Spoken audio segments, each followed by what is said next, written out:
こんにちは。発酵調味料教室シンプルブリューライフの早川です。いつもご視聴いただきましてありがとうございます。今日はですね、ミネラルのお話ですね。特にミネラルの中でも重要なマグネシウムのお話を詳しくしていきたいなと思います。前回までにですね、シリーズでお塩についての、詳しい話をですね、何回かに分けて、10回ぐらいですね、分けて、いろいろ解説をしてきたんですけれども、その中でやはりですね、そのお塩から、お塩に含まれているその海水に含まれているですねミネラルを、取っていくっていうことが非常に重要ですよというお話を、してきたわけなんですけれども、その流れでですね、やはりそのミネラルの中でもマグネシウムっていうのが、とても重要だというところで、マグネシウムにちょっと的を絞ってですねお話をしていこうかなというふうに思います。はい、ということでですね、ここにちょっとこのヌチマースっていうお塩をですね置いているんですけども、これ結構かなりおすすめのお塩です。でこのヌチマースにはこうマグネシウムがすごくたくさん入っているんですよね。この裏のですねお塩の時に、こういったものをお見せした方が良かったんですけれども、この裏のところの、栄養成分表示のところを見ると、ここですね、マグネシウムの含有量が3360ミリってちょっと見えないかもしれないんですけど、これめちゃくちゃ多いんですよ、マグネシウム。この栄養成分表のところをいろんなお塩を比べてみていただきますと、これはヌチマウスに関して、他の塩もそういうのあるんですけれども、マグネシウムの含有量がダントツに多いです。なので、こういったものおすすめですよというところなんですけれども、マグネシウムって一体どんなものなのかとかですね、そういったお話をしていこうと思います。で、マグネシウムっていうのはですね、カルシウムとか、そういったものと同じく、5大栄養素と知られているこのミネラルの一種であるというところですね。このミネラル、代表的なミネラルっていうのが、ナトリウム、クロール、カリウム、カルシウム、マグネシウム、この5つが、重要なミネラルになってくるわけなんですけれども、その一つであるというところですね。でマグネシウムはこう人間の体内でですね、300以上の酵素の働きを調整する役割を持っているというふうに言われていまして、非常に重要な栄養素の一つなんですよね。ミネラルってあまりこう意識して取るっていうことがないかもしれないんですけれども、人間の体にとって必要な、重要な栄養素の一つであるということになります。で、マグネシウムもですねその一つでありまして、カルシウムとかカリウムとかナトリウムに次いで、体内にたくさん存在しています。で、体内にあるんですけども、その体内にあるマグネシウム、もしくは体外から摂取するマグネシウム、っていうのがですね、全てその体内にあるもの全てが、機能するっていうわけではなくって、その中でもイオン化して初めて、ナトリウム、マグネシウムですね、マグネシウムっていうのは、人間が生きていくために必要な機能を果たしてくれるということになります。でイオン化って何かっていうとですね、簡単に言うと電離した元素とか電離した分子ですね、水に溶けた時にですね電気を通してくれる、電解質っていうやつですね、そういった分子のことを、イオン化したミネラルという、ことになりまして、ミネラルがイオン化することによって人間の体内で、いろんな、働きをしてくれるということになります。はい、でですねマグネシウムもそうなんですけれども、こちらマグネシウムとか、あと亜鉛ですね、亜鉛とか、あとそれに加えてビタミン D とかですね、この3つなんですけれども、これがですね日本人の9割以上が不足している栄養素だと言われています。で不足しているだけじゃなくて、もうむしろ欠乏ですね、もう足りないですよっていう状態を超えてもう欠乏してます。欠乏症とかがあるぐらいですね、それぐらい足りてない栄養素がこのマグネシウムと亜鉛とビタミン D なんですよね。日本人は特にですね。でこの3つって、非常に重要な栄養素なので食べ物からももちろん取っていく必要がありますし、ビタミン D なんかはですね日光浴を、することによって、得られるものでもあるんですけれども、その食べ物から自然に日常生活で取っていくだけではもう足りないので、もう本当にですねサプリで取った方がいいっていうふうに押すぐらい必要な栄養素なんですよね。基本的にそのサプリメントって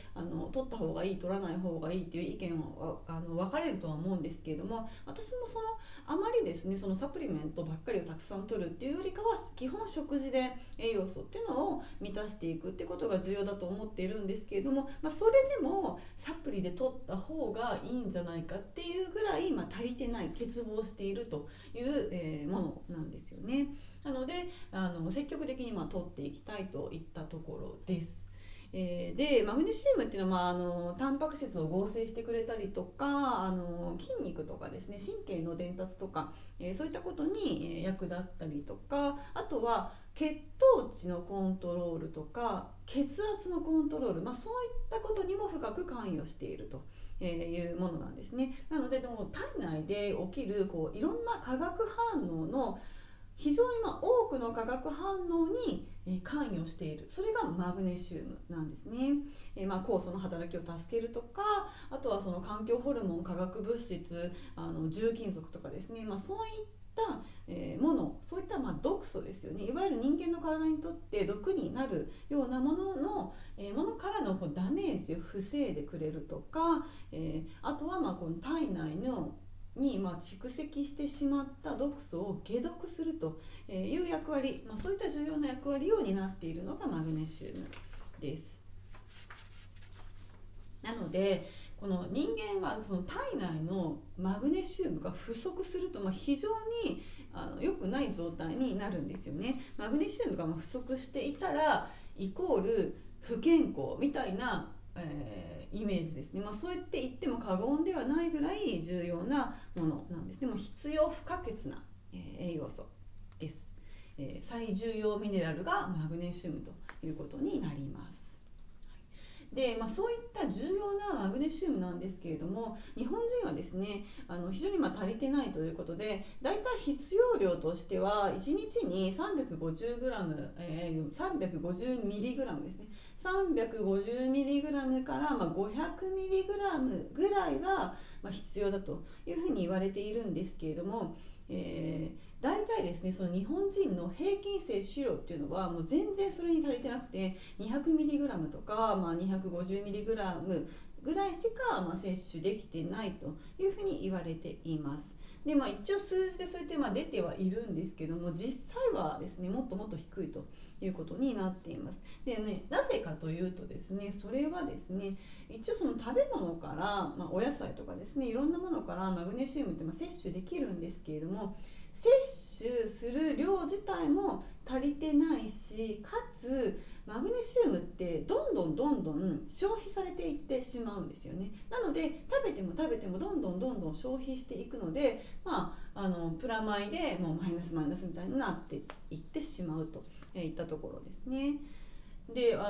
野菜じゃあたくさん食べてますよっていう人であってもですねマグネシウムが足りないっていう状態になるのはなぜなのかといったところはまずはやっぱりですね観光の方で栽培されているお野菜っていうのは農薬がたくさん使われていますよね。あとは化学肥料とかもたくさん使われています。で農薬とか化学肥料がたくさん使われているお野菜っていうのはですねやはりその時点でですね本来その野菜に含まれているミネラルっていうのは非常に減少しているっていう状態なんですよね。もともと少ないっていうことです。なので、そういったお野菜ばかりを食べていると、たくさん取っているつもりでもなかなか足りないという状態になるわけなんですね。であとはですね、やはりその食生活がですね、加工食品を食べる機会が多かったりとか、あと甘いものですね、砂糖がたくさん使われているようなものをこう日々食べている、結構多く食べているっていう場合とか、あとジャンクフードですよね、そういったものを食べているとどうしてもマグネシウムが足りないということになっていきます。でなぜ加工食品とか甘いものとかを食べるとマグネシウムが不足してしまうかっていうとですね、やはり加工食品にはたくさんの添加物が入ってますよね。でその添加物の中に、保存料とか発色剤みたいなやつですね、色とかをよく見せるもの、そういった成分がですね、マグネシウムとかのミネラルを壊してしまうわけなんですよね。それが入っていることによって、もともと野菜、その加工食品に入っているお野菜にはマグネシウムとかたくさん含まれていたとしても、それが加工食品になって添加物が添加されることによって、そのマグネシウムとかせっかく入っているものも壊れてしまっている状態だということなんですね。なので、加工食品にお野菜が含まれていたとしても、そこにはミネラルをはじめとする栄養素っていうのはほとんど含まれていないと思った方がいいですよね。はい、そして食べ物もそうなんですけども、あとはやっぱりストレスですね。ストレス、現代社会ってすごくストレスが多くって、そのストレスをもうなくすっていうことは難しいんですけれども、なるべくですね、少ないストレスがかからない生活をしていくっていうのが重要なんですが、このストレスを感じるとですね、マグネシウムっていうのは大量に消費されます。なのでストレスが多ければ多いほどマグネシウムがどんどん減っていってしまうということなんですよね。なので食事から一生懸命マグネシウム摂取していてもストレスが非常に多すぎるとどんどん減っていってしまうよといったところです。なのでそういった理由でですね、その食生活が乱れている、加工食品ばかり食べている、甘いものばかり食べていて、でかつストレスがたくさんあるっていう現代人はもう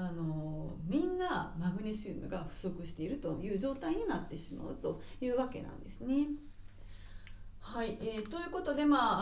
積極的にですね、やはり欠乏しているので積極的にマグネシウムを取っていきたいといったところで、まずはやはり食事から摂取していくっていうことが重要になります。でマグネシウムを多く含む食品っていうのがこういったものがあるんですけども、まずは海藻類ですよね。アオサとか海苔とかわかめとかひじきとかもずくとか、そういったものですね。そういった海藻類にマグネシウムたくさん入ってますので、そういったものを食べるといいです。あとは豆類とか穀類ですね。で大豆とかがいいと思うんですけども、大豆、豆腐、納豆を食べるとかですね、お味噌を食べるっていうのもいいと思います。で穀類はやっぱりですね、穀類っていうと日本人はお米を主食としていますので、白米を食べるっていう方が多いと思うんですけれども、白米には栄養素はあまり入っていないので、そのマグネシウムを取っていきたいということであれば、白米ではなくて玄米だったりとかぶつき米ですね、ぶつき米とかもいいですし、あとは雑穀とかそういったものを取り入れていくといいというところですね。そして、ナッツ類もいいです。アーモンドが特にいいですね。なのでアーモンドとかをちょっとおやつに食べるようにするとか、していく。そして、野菜でいうと、アボカドはすごくいいですよね。アボカドはもう本当に万能なので、アボカドもいいですし、あとは青菜ですね。オクラとかパセリはすごくいいです。パセリとか、モロヘイヤとかそういったものもいいですね。あと果物だとバナナなんかにもマグネシウムがたくさん入っています。なので、そういったですね、マグネシウムを多く含む食品っていうのを意識して日常的にですね摂取していくことによって、必要最低限ぐらいのマグネシウムはこういった食品で摂っていくことができるだろうということになります。なんですけれども、こういったものをですね、まずこう積極的に食べるようにしていって、だけれどもこれじゃやっぱり足りないんですよね。どんどん消費していくので、これをたくさん食べていたとしても、足りなくなってきます。なので、ちょっとですね、サプリメントとか、そういったものから取っていくと、いいですよということになります。で、サプリはいいんですけれども、ちょっとですねその難点がありまして、それが何かというと、マグネシウムって食事からの吸収はすごく吸収率がいいんですけれども、サプリになるとちょっと吸収率が悪くなってしまうんですよね。なぜならこのイオン化っていうところが重要になってくるわけなんですね。でこれ体内でイオン化っていうのが行われるんですけれども、食べ物をこう摂取した後ですね、人間はその胃の中にある胃酸で、消化をしていくわけなんですが、その胃酸でイオン化が進むんですよね。で胃酸をこう使ってイオン化をしていかないと、吸収率が良くないということになるんですけども、日本人っていうのはちょっと胃酸が欧米人とかに比べて分泌量が少ないんですよね。なのでなかなかそのイオン化しづらいというところがあります。なのでサプリでこうマグネシウムを取ってもなかなかちょっとですね、吸収しづらいというところがあります。なのでもしそのサプリで取るのであれば、水溶性のですね塩化マグネシウム、水溶性のこの塩化マグネシウム、これがおすすめです。液体に溶けやすい形のこの塩化マグネシウムとか、あとクエン酸マグネシウムとかですね、そういったものもいいですね。そういったものであれば腸での吸収がいいので、より良いといったところですね。で塩化マグネシウムって何っていうと、いわゆる、身近なもので言うとにがりが塩化マグネシウムです。にがりですね。にがりってお豆腐を作る時に、使うものですよね。お塩、海水から取れるんですけれども、お塩を作る時にできる副産物みたいなものがにがりなんですけども、そのにがりをですね使っていくと非常にいいです。なのでサプリっていう、こういうなんか錠剤みたいなサプリっていうよりかは、にがりをこう、使ってマグネシウムをこう摂取していくといいですよというところですね。で、そういった形で食べ物とか、にがりとかから摂取していくといいといったところなんですけれども、じゃあマグネシウムがもし不足するとどうなるのかっていうところなんですけども、もし不足するとっていうか、そもそも日本人は大多数の人がマグネシウムが不足している状態なんですけども、これがかなり不足するとどうなるのかっていうと、いろんな悪影響が出てくるんですよね。体にとってすごくさまざまな悪い影響が出てきます。こう言っていくとですね、肩こりとか腰痛とか歯周病ですね、歯の病気とか、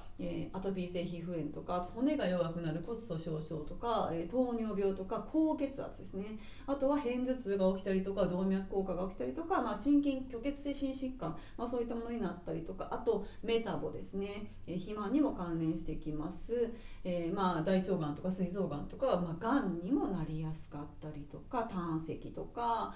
あと精神的な部分にも関係してくるので、うつ病になりやすかったりとか、とにかくですね、痙攣しやすいとかですね、まぶたがビクビクしたりとか、足がつったりとか、もうとにかく数えきれないほどの、言い出したらキリがないぐらいのこう悪影響が起きてくるわけなんですよね。なのでやっぱりですね、この不足しがちなマグネシウムをこう積極的に取っていく必要がある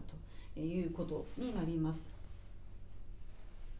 でですね、マグネシウムってじゃあどういう働きをしているのかっていうのがこちらなんですけど、代表的なものをここに書いています。いろんな働きあるんですけども、ちょっと順番に見ていきますと、まずはですね、この筋肉とか神経、そういったところに関わってきますので、まずマグネシウムが不足するとこう足がつったり、神経が痙攣したりとか、そういったことが起こってきます。でその筋肉の収縮とか弛緩に関わっているのがミネラルなんですけれども、カルシウムですね。カルシウムは筋肉をこうギュッと収縮させる働きがあります。でそれに対してマグネシウムっていうのは筋肉を緩める、弛緩するっていうという作用があります。なのでそのマグネシウムとカルシウムが相互に作用し合ってですね、働いて、そのバランスがすごく重要になってくるというわけなんですよね。その細胞の人間ってたくさんの細胞でできているんですけども、その細胞の情報伝達ですね、細胞同士の情報伝達にもマグネシウムとカルシウムが非常に重要な役割を担っています。でそのカルシウムがですね、人間の細胞の中に入っていくことで緊張を高めるんですね。緊張を高めるんですけども、そこにマグネシウムが十分にあることによって、その高まった緊張をこう緩めてくれるということをしていきますので、そのバランスがうまく取れていると健康な状態を保つことができるということなんですね。でそこでマグネシウムが不足していると、ずっとこう緊張状態が続いちゃうんですね、カルシウムがあることによって。なので、筋肉のこう痙攣とか震えとか、そういったことが起きやすくなるということなんですよね。でそのカルシウムとマグネシウムのバランスのことを、よくカルマグバランスとかって言うんですけれども、そのバランスがすごく重要になってくるということですね。でこれも足がつるっていうのとかは、糖質制限をしたことがある方は経験があるんじゃないかなと思うんですけども、私もですね昔すごく激しい糖質制限をしたことがあって、そちらの体験談についてはまたちょっと別の動画でお話詳しくしてるんですけれども、糖質制限をですね始めていろんな変化があった時に、一つ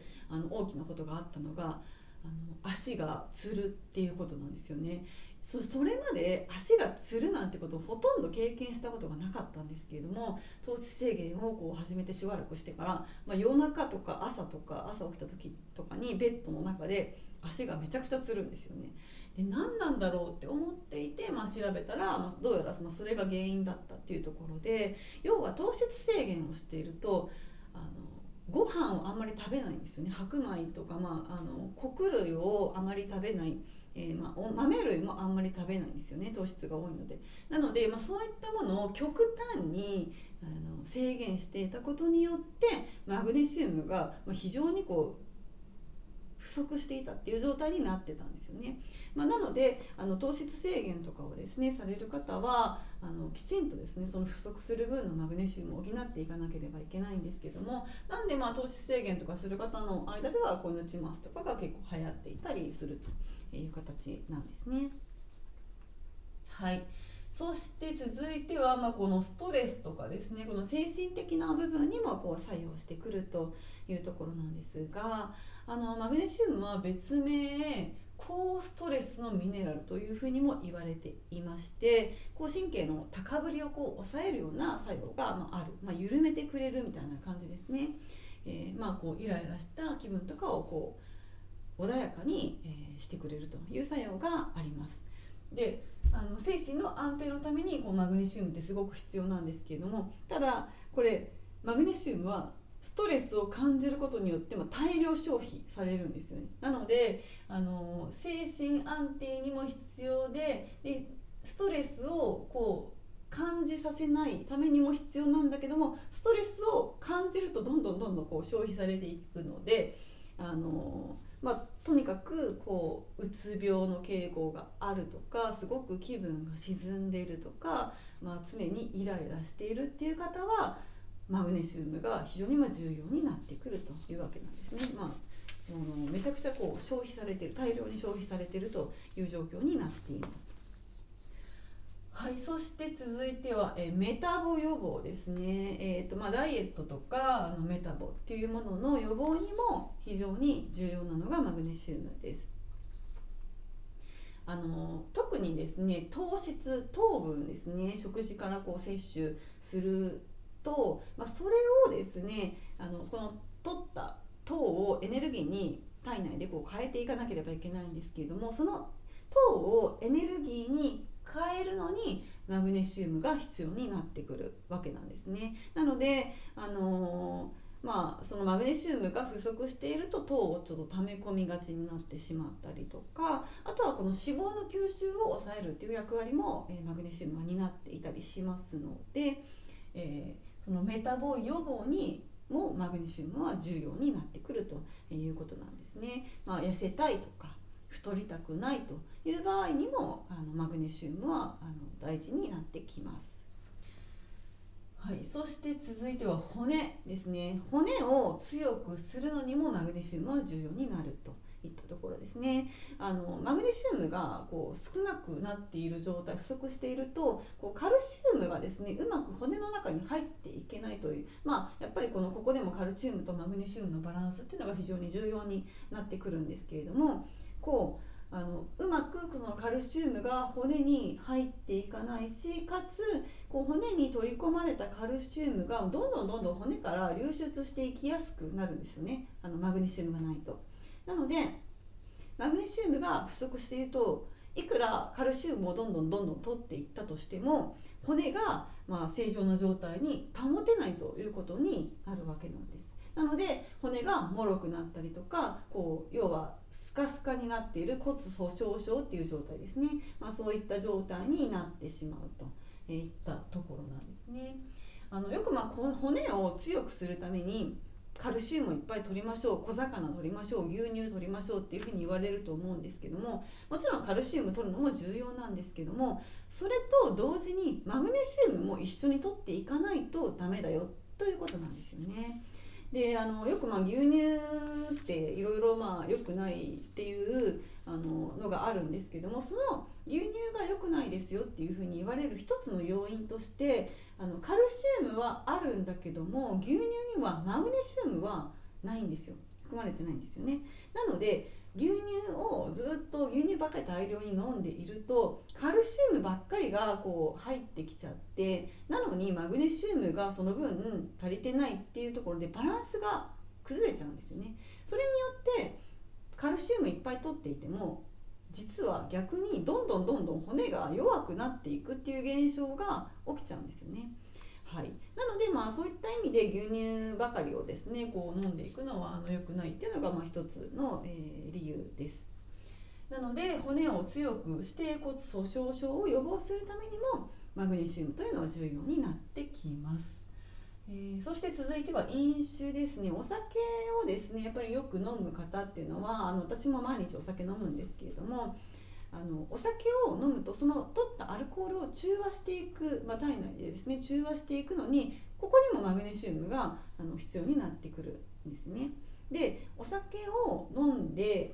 トイレに行きたくなりますよね。トイレがおしっこ大量に出ると思うんですけれども、そこでお酒を飲んでトイレに行くとそこの尿にですねマグネシウムが結構大量に流れ出てしまうということが起こってくるんですね。なのでお酒をやっぱり大量に飲む、普段から飲むっていう方はですね同時にマグネシウムも摂取していかないとどんどん不足していってしまう、流れ出ていってしまうということになります。はい、そしてですねあとは疲労回復っていうのにも、必要になるんですよね。エネルギーを作り出すための回路、クエン酸回路とかそういったものがあるんですけれども、そこでもマグネシウムっていうのは働いていまして、他のミネラルももちろんいろいろ必要なんですけども、マグネシウムが結構かなり重要な役割そこで担っているということが言えます。なのでマグネシウムが不足しているとそのエネルギーを作り出す回路がうまく回らなくなって、疲れやすかったりとか、そういったことが起こってきます。はい、なので疲労回復にも重要ですし、基本的にですね、全般的に健康体を作っていくため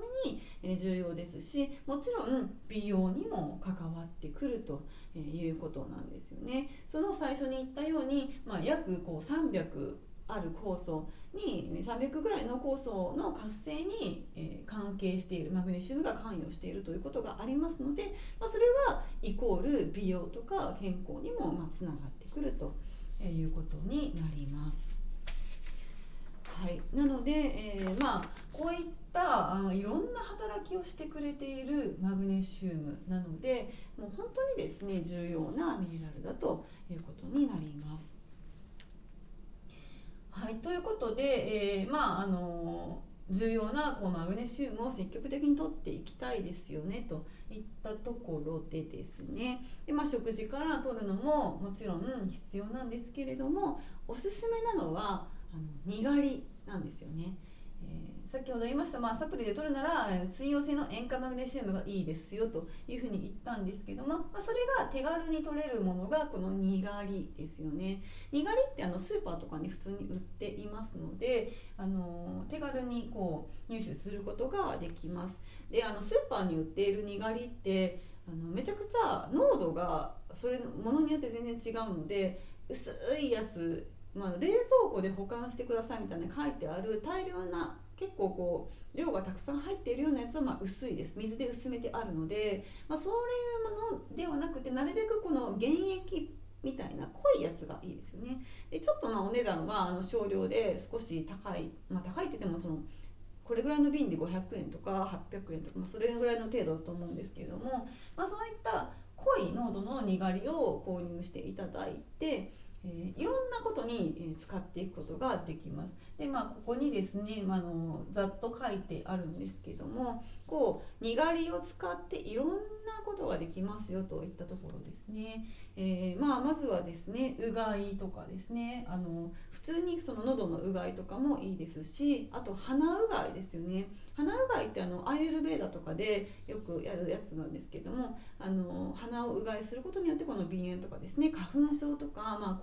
これからの季節ですね、非常に花粉症が辛いっていう方もいると思うんですが、鼻うがいとかに使うのもいいです。で、そういった場合は水で薄めて使ってください。原液でやるとめちゃくちゃ痛いので、精製水とか湯冷ましとかですねで薄めて、清潔な水でやっていただくといいですね。で、あと歯磨きにもいいです。で、歯磨き水で薄めてもいいんですけど、もう直接原液つけて歯磨くっていうことも全然できるので、手軽ですよね。で、それで歯磨きをすると本当にこれツルツルになります。かなり汚れが落ちます。なので歯磨きも非常におすすめですね。で、それでにがりで歯磨きをすることによってすごく汚れも落ちますし、歯肉炎とか歯周病とか歯槽膿漏とか、そういったものの予防にもなりますので、それも非常におすすめですね。ただし非常に苦いです。はい、苦くてちょっと辛いんですけども、綺麗になるといったところですね。で、あと口内炎にも結構いいですね。口内炎とか、あとこの口角炎ですね、この辺にちょっとプチってできるやつとかにもいいです。で、口内炎とか、そういった、炎症系のものには大体いいんですよね。皮膚のこの皮膚炎が起きたところににがり薄めてちょっと塗るとかですね、虫刺されの後に塗るとか、そういったところにも使えて、非常に万能ですよね。抗炎症作用があるといったところになります。痛いところに塗るとかですね、傷口に塗るとか、そういったことも、いいですよね。前回お塩のところでお塩の使い方っていうところで傷口に塩を塗るといいっていう話をしましたけれども、これはにがりも同じといったところですね。そしてあとは虫除け効果があったりします。これは蚊よけですね。にがりと水をちょっと混ぜたものを皮膚にスプレーしたりちょっと塗っておいたりすると、蚊に刺され、その塗った部分に蚊が寄ってきにくくなりますので、虫除けスプレーとしても使えるという、非常に便利ですよね。であとは歯ぎしりとかにもいいんですよね、すごく。要は筋肉を緩める弛緩する作用っていうのがありますので、歯ぎしりとかあと食いしばりとかが夜間に起きる人っていうのはすごく、いいです。にがりをですねこう首のこの辺とかに塗ったりとか、この辺のあたりですね、この歯ぎしりが起きそうなこの耳のあたりとかですね、そういったところに寝る前に塗って、寝るとですねこの歯ぎしりとかを緩和できるということもあります。噛みしめとかその食いしばりとかによくボトックス注射がいいですよっていう話もあるんですけど、そのボトックス注射ってシワとかにこういうとことかにですね打って、この筋肉をこう緩めてシワを改善するみたいなやつなんですけども、それを打つことによって食いしばりとか歯ぎしりとかも緩和されますよと、いう話があるんですけれども、そんなようなイメージですよね。なのでその筋肉をこう弛緩させる、ボトックスの場合は弛緩っていうよりかはもうなんか麻痺させるみたいな感じなんですけども、そういったことができますので、それを考えると、もしかしてこういったこう眉間のシワとかがですねずっとついちゃうっていう方とかも、もしかしたらこういったところにですねマグネシウムをこう薄くとか塗っていくと、ここの筋肉の緊張が和らいで、シワとかにもですねもしかしたら効果があるかもしれないなといったところも思います。はい、そしてあとは保湿ですね。保湿、肌にもやっぱりすごく良くて保湿作用もあるので、これもにがりと精製水を混ぜたようなものを化粧水みたいな感覚で使っていただくっていうのもいいですし、原液みたいな濃いやつを顔に塗るとちょっと良くないんですけども、刺激がちょっと強すぎてヒリヒリしたりするので、それはちょっとですね調整した方がいいと思うんですけども、乾燥しがちなかかととかですね肘のところとかですね、そういったところに塗っていくと非常にいいです。でにがりでやってもいいんですけども、いちいちその精製水とにがりと混ぜて作るのめんどくさいっていう場合はマグネシウムオイルっていうのが売ってます。すごくそれ安くて結構大きなボトルで1000円ぐらいで買えるんですけども、マグネシウムオイル、海外製品のものが多いんですが、それはですねもう最初からマグネシウムの原液と水が1対1ぐらいで配合されているものなので、オイルっていう風な名称なんですけども、オイル分は一切入ってなくって、マグネシウム自体がその塗るとちょっとベタベタするような感じのテクスチャーなので、なのでオイルっていう風になってるんですけども、そのマグネシウムオイルっていうのも非常におすすめです。ちょっと今それ手元にないんですけれども、マグネシウムオイルっていうのをこう塗るとこうちょっとピューってスプレーするみたいな形になっているのが多いんですが、それだと足の筋肉痛とかそういったのにもすごくいいですし、そのカサカサしてるとこに塗って保湿っていうのもいいですし、ちょっと寝る前にこの首筋とかに塗ると安眠できたりとかですね、そういった効果もありますので、マグネシウムオイルもですね非常におすすめです。であとは薄毛、ハゲですね、ハゲにもすごく効果があるというふうに言われているそうです。なのでちょっとこのハゲた部分にですねちょっと塗ったりとかするっていうのも、おすすめですね。でそういった形で、皮膚経皮摂取、経皮吸収ですねっていう風にするのもいいですし、もちろんにがりを経口摂取してもいいので、炊飯する時にちょっとお水の中に入れるとか、あとお茶とか、何かしら水でもいいんですけど、コーヒーとか何かしらその飲み物を飲む時にそこに入れるとかですね、そういったことをしていってもいいです。味噌汁に入れるとかスープに入れるとかですね、そういった形で、とにかくにがりってめちゃくちゃ万能に使えるんですよ。いろんな効果があっていろんなところに使えるので、ぜひですね1本用意していただくといいんじゃないかなと思います。でにがりもいいんですけど、最近ちょっと私が、ハマっているのがなくなっちゃ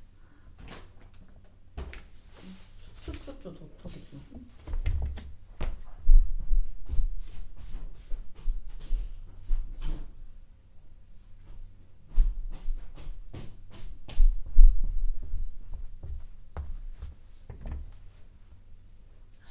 これです。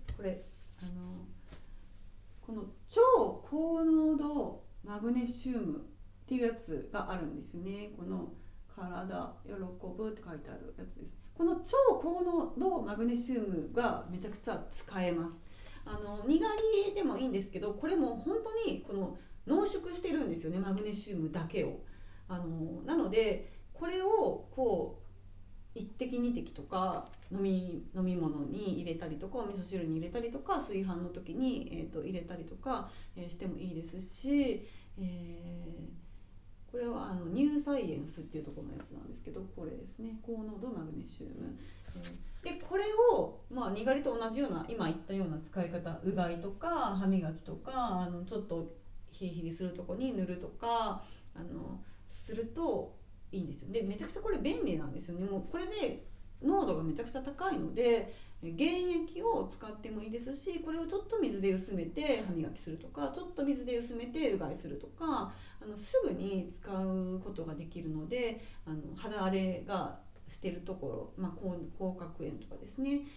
ちょっと傷ができたとかいうところにすぐピピって使えるので、皮膚にも塗れるし、経口摂取飲んだりっていうか、これ原液で飲むのはあれなんですけども、飲み物に入れたりとかすることができるので、この高濃度マグネシウムがですね非常におすすめです。でこの、にがりでもいいんですけど、高濃度マグネシウムを、舌下するのがおすすめなんですよね。舌下っていうのは下のベロの下に置くっていうやり方なんですけども、よくお薬とかでもですね舌下錠っていうのがあったりするんですが、要はその舌下下の、ベロの下ですねに置くことによって非常に早く吸収されるということがあるんですよね。普通に飲み物とかに入れて飲んでもいいんですけど、そうすると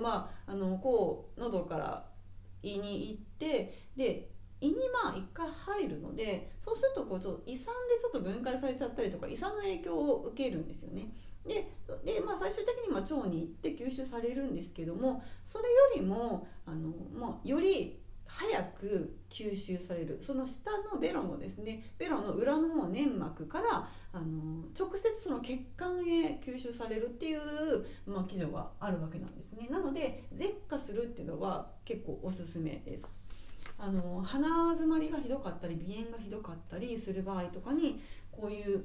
高濃度のマグネシウムをですね舌下に 2,3 滴とか舌下して、で、ちょっと若干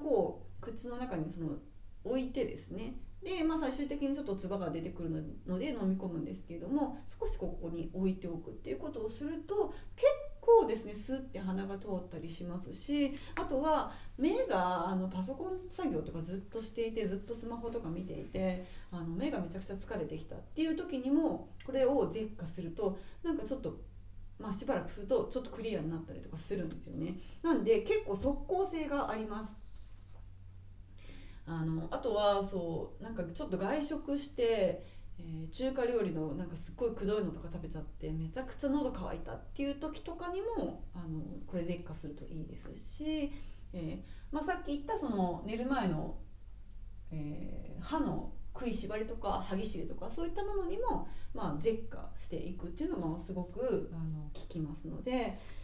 こういった高濃度のマグネシウムもしくはにがりっていうのを舌下で摂取、吸収ですねしていくっていうのが非常におすすめです。免疫力がですね、活性化するとか、そういったこともありますので、とにかくですねいろんな使い方ができて、いろんな嬉しい効果があるといったところなので、こういったものがおすすめです。で、あとですねマグネシウムって経口摂取もいいんですけど、やっぱり経皮摂取、経皮吸収ですね。経皮吸収っていうのが非常に効率がいいものですね。なのでマグネシウム風呂っていうのがおすすめなんですね。ちょっと私は今こういうのを使ってるんですけど、この塩化マグネシウムの超微粒子タイプっていうのが売ってます。これすごいいっぱい入ってるんですけど、食品添加物っていう風になってるやつで、天然由来のにがりですよね。でこれが微粒子になっているってやつなので、こういったタイプだとこれ結構大きい感じで、これをですね、大さじ3とか2とかぐらいお風呂に入れるんです、湯船に。で入れるだけでこのマグネシウム風呂っていうのが出来上がるので、簡単にですね、マグネシウム風呂を作ることができるので、これもすごい安いんですよ。これぐらい1キロ入って1000円とか、それぐらいのものなので、非常にこのマグネシウム風呂っていうのもおすすめです。経費吸収ができるっていうことですね。このマグネシウム風呂に入ると本当に温まり方が違います。もうその入浴剤っていろいろあると思うんですけども、これが本当に最強っていうぐらい温まり方が違ってくるので、これもぜひおすすめですね。エプソムソルトでも全然いいんですけども、エプソムソルトよりもどっちかというとこの塩化マグネシウムの方がより温まり方が違うかなといったところもあります。あとはそのちょっとアトピー性皮膚炎とか、皮膚の状態乾燥、ガサガサの乾燥とか、そういった方にも非常にいいですね。お風呂上がりのその肌の感じが違ってくると思いますので、これもぜひ、おすすめですね。血流が良くなったりとか、マグネシウムなのでその筋肉の緊張を和らげてくれるということもありますので、筋肉痛だったりとかですね、そういったところにも効果が期待できるかと思います。でやっぱりですね、その皮膚炎とか、アレルギー性皮膚炎、アトピー性皮膚炎みたいなものにもすごく実際効果があるというふうに言われていて、よくアトピーの人って海に入ると良くなるとかって言いますよね。それと同じような効果が得られますといったところなので、その皮膚炎があるっていう方はこれぜひ試していただきたいなと思います。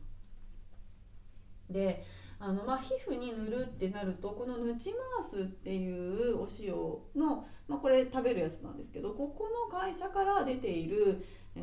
シルクソルトってやつがあるんですよね。ちょっと今手持ちがないんですけども、そのシルクソルトっていうやつ、顔とかに塗っていいやつなんですけども、それもですねすごくおすすめで、そのシルクソルトはなんとシミが消えるっていう噂があるんですよね。姿勢肌とかその毛穴を引き締めるっていう効果もすごくあるんですけども、シミに非常にいいみたいな話があるので、その、ヌチマースのシルクソルトっていうのもすごくおすすめです。はい、ということで、いろんなですねマグネシウムの効果、効能、働きについて、解説をしてきたわけなんですけど、とにかくおすすめなんですよ。とにかくおすすめなので、とにかく、不足してるしおすすめなので取ってもらいたいというところもありますし、いろんな、効果があるっていうところで、高血圧ですね。ちょっとこれ最後に高血圧の話もしたいんですけれども、これは高血圧にも、効果があるんじゃないかっていう研究もされていて、実際にその研究もされていて、理論上ですね、理論上効果があるということなんですよね。臨床的に確実にそういうふうな結果が出ているっていうところまではあんまり言ってないみたいなんですけれども、一応理論上はですね、高血圧にもいいと、予防にもいいし、高血圧を下げるっていう効果もあるといったところが言われています。高血圧の原因っていろいろあるんですよね。一つの原因だけじゃなくって複数の原因が絡み合ったりとか、しているんですけども、よく言われるのは塩分の摂りすぎっていうところですね。で、それ以外にも交感神経がすごく優位になりすぎていたりとか、あとはマグネシウムの不足によっても起きるというところなんですよね。その高血圧、その血圧ってなぜ上がるのか、血圧が調整されているメカニズムっていうのがですね、それが血管にあるその平滑筋っていう筋肉があるんですけど、その血管のこの壁にある平滑筋っていう筋肉があって、その血管の平滑筋と、あとは心臓の筋肉、心筋ですよね。その平滑筋と心筋の、収縮によってコントロールされているのが、血圧なんですね。でその血管のその平滑筋には血管の抵抗を調節するっていう機能があってですね、で心臓の筋肉っていうのは血液を血管に送り出していくっていう役割がありますよね。でその2つのバランスによって人間の血圧っていうのは正常に保たれているというわけなんですね。で、代表的なその高血圧になってしまう、要はそのバランスが崩れてしまう原因としては、まず1つ目はそのナトリウムの取りすぎというものがあります。要は塩分ということにはなるんですけれども、実際はそのお塩を取りすぎることによって高血圧になるっていうのは、科学的に今ちょっと否定はされているんですけれども、そういった場合もある、特にそのお塩というよりかはナトリウムですよね。ナトリウムだけを取りすぎると高血圧を招くことがありますよといったところなんですけれども、それはですね、その血液のこの循環量っていうのが増えすぎちゃうよっていうことなんですよね。塩分がいっぱい塩分を取っていくことによってその血液の循環量が増えるという現象が起きます。それはですね、その血液の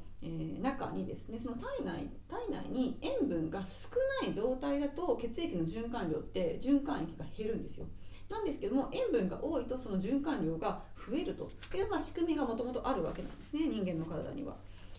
動物の体っていうのはもともとその体内に塩分を溜め込もうっていう風にする働きがあります。そういう性質があります。なので塩分を常にたくさんナトリウムばっかりを取っている、そういう食生活をしていると、体内に塩分がどんどん溜め込まれていくと、いうことになるんですけれども、それに伴って塩分がたくさん体内にあることによって血液を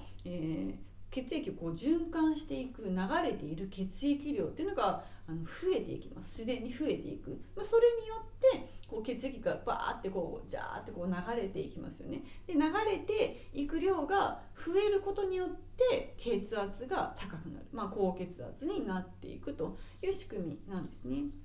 そういった仕組みがあるんですけれども、ただそれって全員が全員そうなるわけじゃなくって、人によっ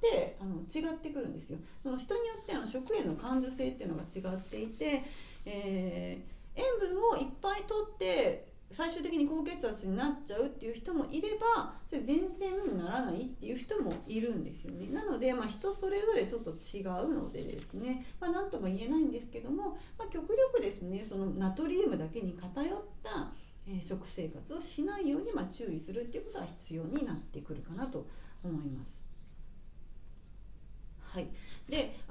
そこでですね、その減塩とかいうことではなくって、このナトリウムだけを取るっていうのがいけないので、やっぱりこういうですね裏をちゃんと見ていただいて、他のカリウムとかマグネシウムとかもそういったミネラルがちゃんとバランスよく含まれているかどうかっていうところですね。そういったお塩を使っていけば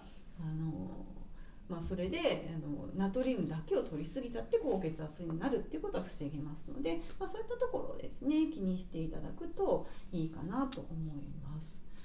であとはそのナトリウムの取りすぎ以外にも、やっぱり交感神経が優位になっている状態が続くと高血圧になってしまうということもありますよね。人間って交感神経と副交感神経っていうのがあって、交感神経、自律神経ですよね。交感神経が、高まっていると、やっぱりこの血管の収縮が強くなったりします。で逆に副交感神経が働いている時は緩くなる、血管も緩くなるというところがありますので、ずっとこの交感神経が優位になっていると、心臓からたくさん血液がバーって送られて循環量が増えて、高血圧になっていってしまうという仕組みなんですよね。なのでストレスを溜めすぎると、それも高血圧の原因になっていくというところですね。はい、自律神経が乱れないようにする必要があるということになります。そしてやはり今このマグネシウムの話でですね言いたいのが、マグネシウムが不足することによって高血圧につながっていく、理論上そういう理論になるといったところなんですよね。マグネシウムを取るとそれが直接的にその血圧に影響するっていうわけじゃないんですけれども、マグネシウムはそのカルシウムとのバランスが重要っていうのは先ほども言ったんですけれども、カルシウムっていうのはですね血管を、収縮させる働きがあるんですよね。で、カルシウムがたくさんある状態、血管の、ところにですね平滑筋とかっていうところに、カルシウムがたくさん増えていくと血管をこう収縮させてしまいます。で、収縮させるのも必要なんですけれども、で収縮させます。でそこにマグネシウムがあるとカルシウムがこう収縮させた血管をこう緩めることができるということなんですよね。なのでマグネシウムが足りてないとカルシウムが血管を収縮させた状態になってしまって、それが元に戻らないので、高血圧になってしまうというところなんですよね。カルシウムがたくさんあって、要はこの塩分がですね体内にあるとカルシウムがちょっと増えていって血管を収縮させるっていう、流れになるんですけども、そこにマグネシウムがちゃんとあればですねカルシウムによってこう収縮された血管をこう緩めてくれると、そういった働きを抑制してくれるということが、ありますので、それで、そのバランスで血管の、血圧をですね正常に保つということができるというわけなんですね。なので、マグネシウムが不足すると高血圧になる可能性がありますよといったところになります。はい、なのでやっぱりですねその高血圧の方っていうのもマグネシウムは非常に重要になってくるといったところですね。はい、ということで今回はかなりちょっと話が長くなってしまったんですけれども、とにかくミネラルが重要ですと、現代人はミネラルが不足しています。ミネラル以外にもこのですね亜鉛とかビタミン D っていうのも不足していますし、この酸性とか不足しているっていうことと、特にマグネシウムが不足しているので、いろんなところからもう食事からは基本こういったものを摂取していって、加工食品なるべく控える、お砂糖をなるべく控えるっていうことをして、でさらにプラスしてこういったものからですね、これはちょっとですねこれ1本何ミリかな、ちょっとちっちゃいやつで50ミリなんですけど3000円ぐらいはするんですけども、でもかなりこれ持つので超高濃度なので1滴2滴垂らすだけでかなり摂取できますので、こういったものをですね使って摂取していかなければいけない、それぐらい重要なミネラルがマグネシウムだといったところです。はい、なのでですねちょっと今日この動画を見ていただいた方はですね積極的にマグネシウムを摂るっていうことを、していっていただけるといいかなと思います。はい、ということで今日は以上となります。今回もご視聴いただきましてありがとうございます。また次回の動画でお会いしましょう。さよなら。